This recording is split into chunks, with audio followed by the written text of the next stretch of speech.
Halo, bertemu lagi dengan saya video penjelasan mata kuliah pendidikan agama Islam. Kita awali. Assalamualaikum warahmatullahi wabarakatuh. Salam sehat dan salam bahagia. Pada hari ini kita akan membahas tentang bagaimana manusia dalam Al-Quran. Nah, apa yang saya sharingkan pada hari ini tentang istilah-istilah manusia di dalam Al-Quran. Ada beberapa nama manusia yang tertulis di antaranya adalah Al-Insan. Nah, kenapa disebut Al-Insan?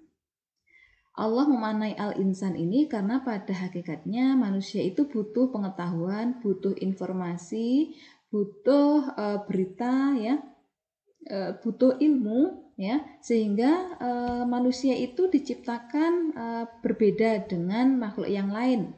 Kira-kira apa ya yang bedakan? Nah, akal budi dan hati nurani adalah bagian dari yang membedakan antara diri kita dengan makhluk yang lain. Maka Allah memanai al-insan sebanyak 65 kali, yang mana contoh dari istilah al-insan ini ada di dalam Quran surat Al-Alaq ayat 5. Seperti apa bunyinya? Silahkan nanti dibuka Al-Quran dan dipelajari. Istilah al-insan ini adalah makhluk psikologis. Yang kedua, al-bashar. Ya, al-bashar. Kenapa? Ketika kita mempelajari gambaran dari makna al-bashar, ternyata diri kita itu punya ciri khas ya, kulit, muka, bagian-bagian tubuh yang lain yang berbeda dengan makhluk ciptaan Allah yang lain gitu ya. Kenapa? Contoh kulit kita dengan kulit binatang atau kulit kera. Pastinya kita punya bagian-bagian dari kulit yang berbeda dengan binatang. Nah, Allah memaknai konsep basyar ini di dalam Al-Quran sebanyak 37 kali.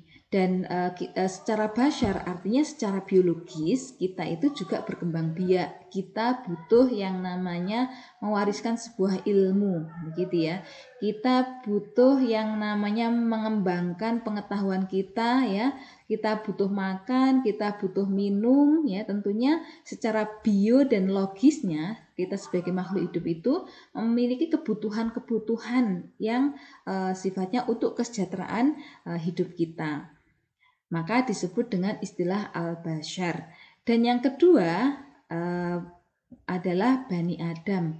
Nah, kita sering diistilahkan ya Bani Adam. Kenapa? Karena ketika kita melihat di dalam Quran surat Yasin ayat 60 dan ada beberapa surat-surat yang lain yang menegaskan bahwa awal mula diciptakan manusia itu adalah Bani Adam. Bagaimana proses penciptaan manusianya? Nanti kalian akan lihat beberapa penjelasan itu di deskripsi saya.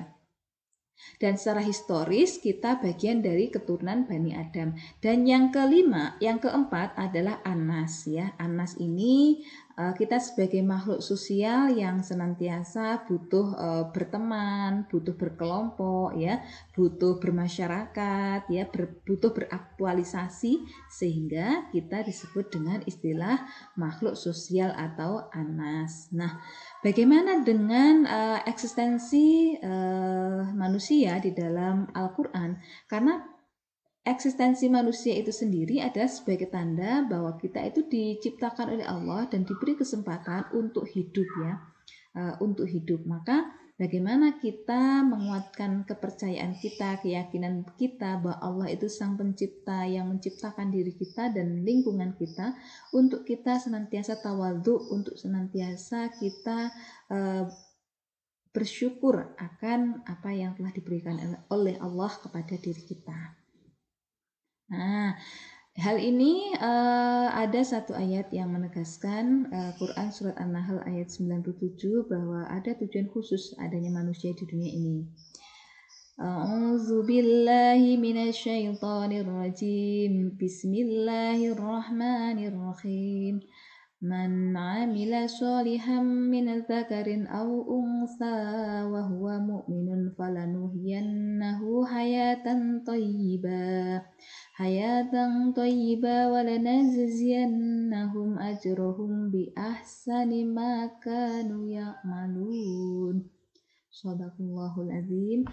Barang siapa mengerjakan amal soleh, baik laki-laki maupun perempuan, dalam keadaan beriman, maka sesungguhnya Allah akan balas dan memberikan kepadanya pahala yang lebih banyak dalam kehidupannya.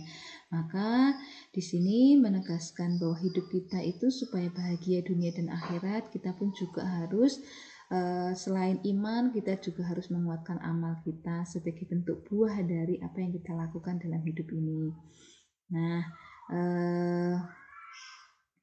bahagia bukan berarti memiliki semua yang kita cintai. Bahagia itu mencintai semua yang semua yang kita miliki, gitu ya, kurang lebihnya. Nah, oke.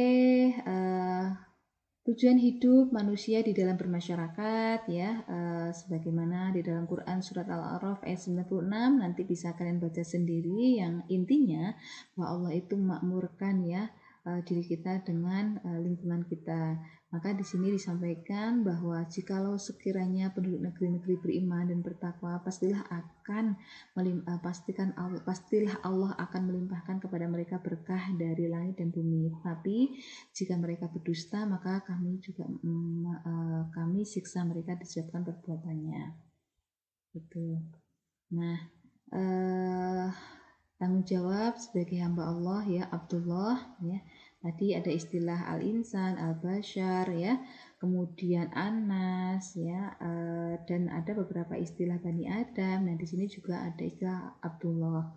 Abdullah itu bahwa kita punya tanggung jawab sebagai hamba Allah. Apa?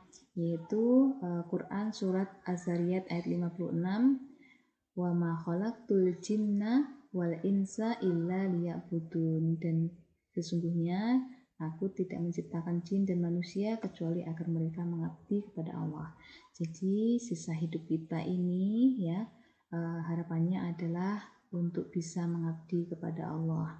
Dan kita sebagai pemimpin ya, khalifah ya, khalifah itu pemimpin. Bagaimana bisa memimpin lidah kita, memimpin hati kita, memimpin mata kita, dan memimpin semua olah hati, olah rasa, dan fisik kita untuk mencari ridha Allah. Ada dua peranan penting sebagai pemimpin, diantaranya adalah memakmurkan bumi dan memelihara bumi itu. Jadi pemimpin itu adalah diri kita, bagaimana kita mengelola diri kita dengan baik, gitu ya. Baik, untuk deskripsi terkait bagaimana muasal atau awal terjadinya manusia, silahkan nanti dibaca di deskripsi video saya ini. Terima kasih, sampai ketemu pada penjelasan materi pendidikan agama Islam selanjutnya. Mohon maaf kalau ada kurangnya. Wassalamualaikum warahmatullahi wabarakatuh.